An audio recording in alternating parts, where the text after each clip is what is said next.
Assalamualaikum warahmatullahi wabarakatuh. Rekan-rekan media, hari ini adalah agenda sidang pendahuluan permohonan pengujian undang-undang, khususnya Undang-Undang Nomor 7 Tahun 2023 ya, terkait dengan pemilihan umum. Dan yang kami uji hari ini adalah ketentuan pasal 169 Undang-Undang Pemilu, yaitu mengenai adanya kewajiban yang tidak dicantumkan di dalam undang-undang, yaitu kewajiban bagi KPU untuk melakukan autentikasi terhadap ijazah milik calon kepala daerah, termasuk juga calon presiden dan wakil presiden. Nah, ini yang tidak diatur di dalam undang-undang, sehingga dengan adanya polemik isu ijazah Pak Joko Widodo, yang juga berdasarkan fakta-fakta persidangan di Komisi Informasi Pusat, sidang sengketa informasi, itu memang tidak ada autentikasi yang dilakukan oleh KPU. Nah, terkait dengan kewajiban autentikasi inilah yang kemudian kami uji di MK, supaya nanti ke depan kita melakukan satu mitigasi risiko, ya, yang harus dicantumkan di dalam Undang-Undang Pemilu, bahwa tugas KPU itu bukan hanya melakukan verifikasi dan klarifikasi terhadap dokumen-dokumen persyaratan calon presiden dan wakil presiden, tetapi lebih penting dari itu juga adalah KPU wajib melakukan autentikasi, yaitu melakukan pengujian atau mengecek ijazah yang dilegalisir fotokopinya dengan ijazah asli yang diserahkan sebagai syarat untuk menjadi calon presiden. Nah, itu sebetulnya isu utamanya gitu. Karena berkembangnya isu ijazah Pak Jokowi ini, maka ini juga momentum bagi kami selaku tim kuasa hukum dan juga Pak Bonatua selaku warga negara yang memohonkan permohonan ini, menjadi momentum bagi kita semua untuk melakukan satu perbaikan terhadap regulasi di bidang pemilu, supaya ke depan tidak lagi muncul isu-isu seperti ini dan KPU bisa langsung melakukan mitigasi supaya tidak ada lagi warga negara, kelompok warga negara yang kemudian mempertanyakan ijazah atau syarat-syarat menjadi calon presiden dan wakil presiden. Itu hal yang pertama yang ingin kami sampaikan. Hal yang kedua, terkait dengan agenda sidang hari ini. Agenda sidang hari ini adalah sidang pendahuluan. Tentu Mahkamah Konstitusi berdasarkan PMK 7 2025, mohon maaf, itu mempunyai kewenangan untuk melakukan sidang pendahuluan, yaitu memberikan pendapat terkait dengan uji material ini. Jadi tadi di sidang pendahuluan tadi, Mahkamah telah memberikan beberapa catatan dan masukan kepada kami selaku tim kuasa hukum, juga kemudian juga kepada prinsipal, supaya nanti dalam kurun waktu 14 hari kami bisa melakukan perbaikan terhadap pokok-pokok permohonan, sehingga pokok-pokok permohonan itu akan memenuhi syarat formil yang diatur di dalam PMK 7 2025. Barangkali itu yang dari saya, Pak Bonatua. Mungkin mau ditambahkan, silakan Pak Bonatua. Terima kasih. Memang Pak ya, saya sudah 2 kali bersidang di sini dan memang belum pernah di NO ya. Memang agak berbeda peradilan di MK dengan di pengadilan negeri ya. Jadi memang di sini sidang awal itu hakim Mahkamah Konstitusi itu justru memang memberi nasihat-nasihat agar permohonan kita tidak di NO. Ini kan nanti rapat sidang hakim 3 orang ya, panel ya. Nanti setelah dibimbing oleh tadi bimbingan 3 hakim panel, itu nanti akan lanjut lolos ke tahap pleno. Nah, di sini sebenarnya battle sesungguhnya. Jadi memang tambah lagi secara substansif kami tidak ada disinggung ya.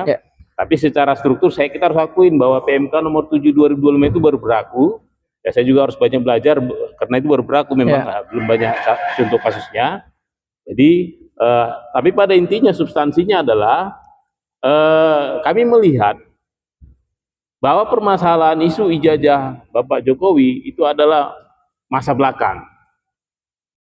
Dalam hal ini selaku orang pejabat publik, saya berpikir kita harus melihat masa depan. Masa depan kita harus perbaiki peraturan-peraturan perundang-undangan.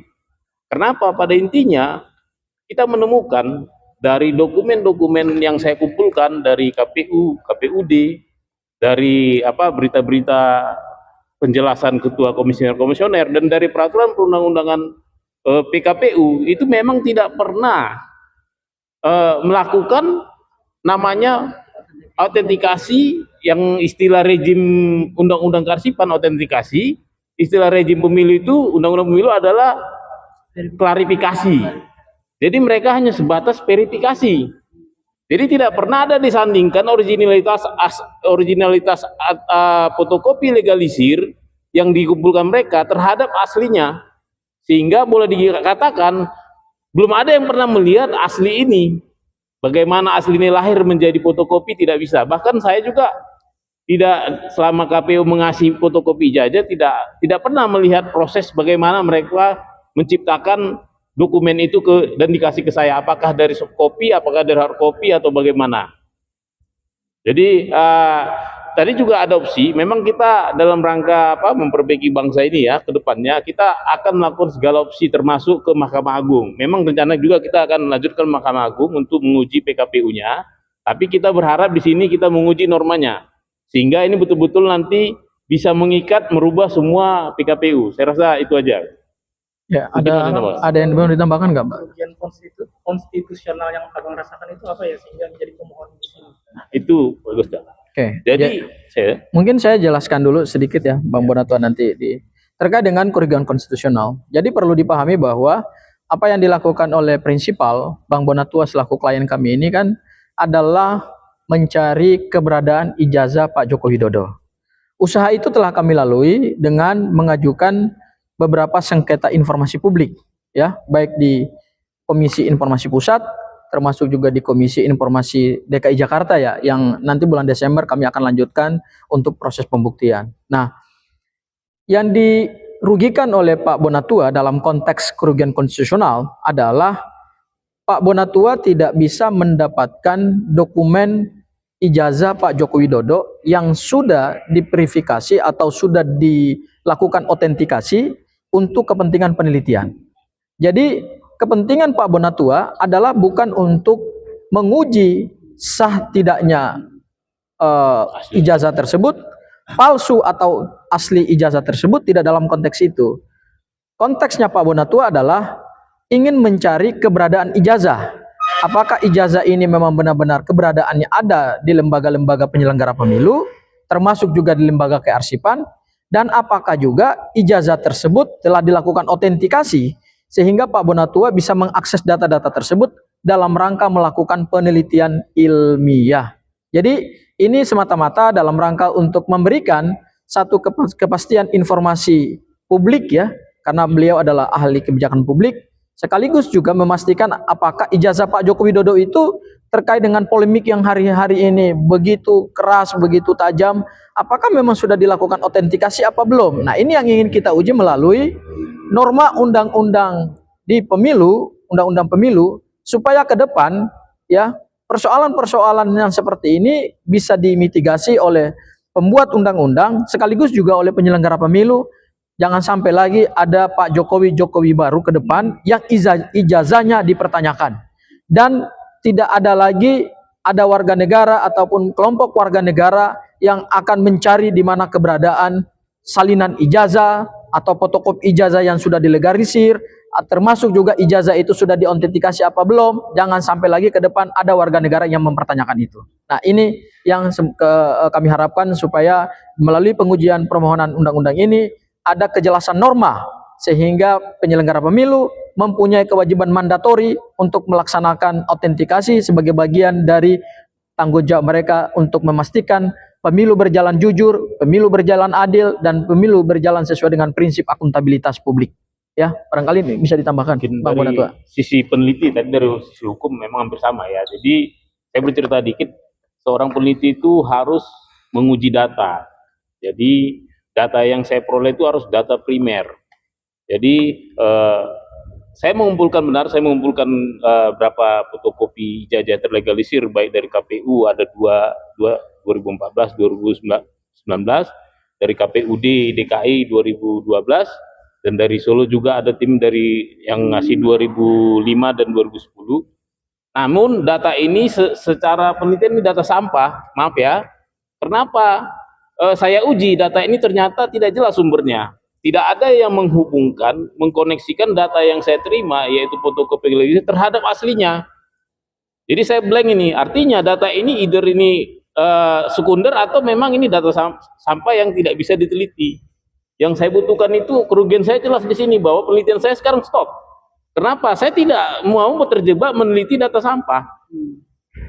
Kenapa? Seperti tadi mereka sendiri melalui sidang-sidang di ANRI ya di KIP ya, terhadap ANRI terungkap memang mereka belum mengasih ke ANRI.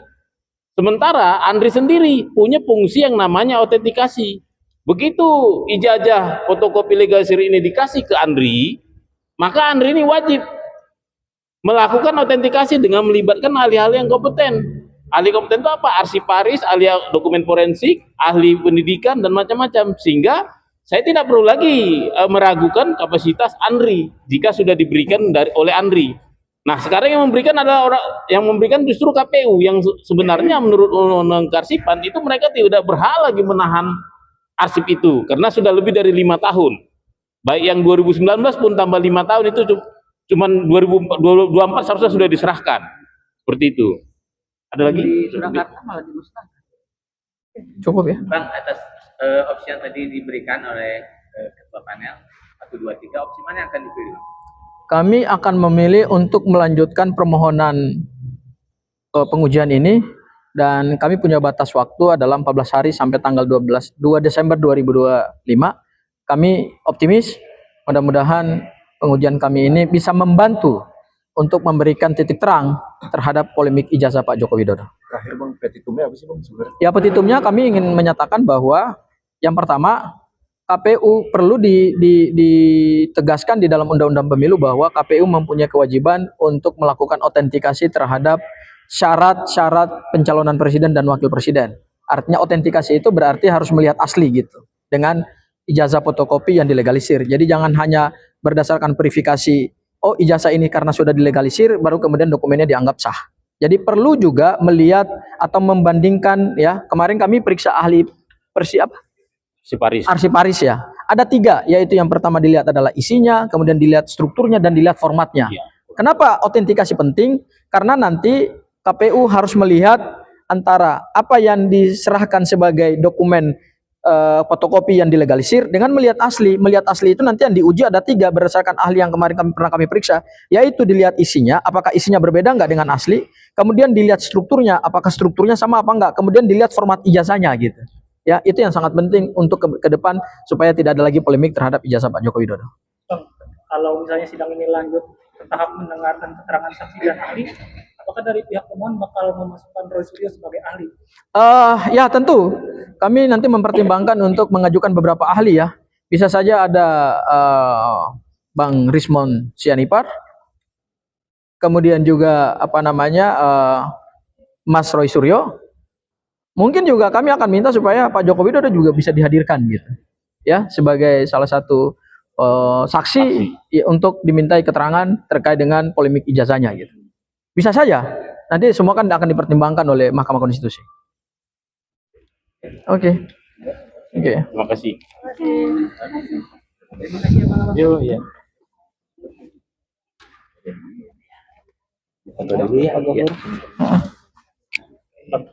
Kan di dalam petitum kan ada aturan turunan pengamanan kita Iya, nanti kami buat, KPU-nya dibuang. Iya, harus dibuang. Pasal 106. 69 R sama sebenarnya itu sudah saya perbaiki. Nah, nanti Ada pasal kami perbaiki. 75 sekalian. KPU-nya mau dibuang. Ini mana ya? Ini punya siapa ya? Oke, siap Bang. Abang duduk foto dulu. Ya.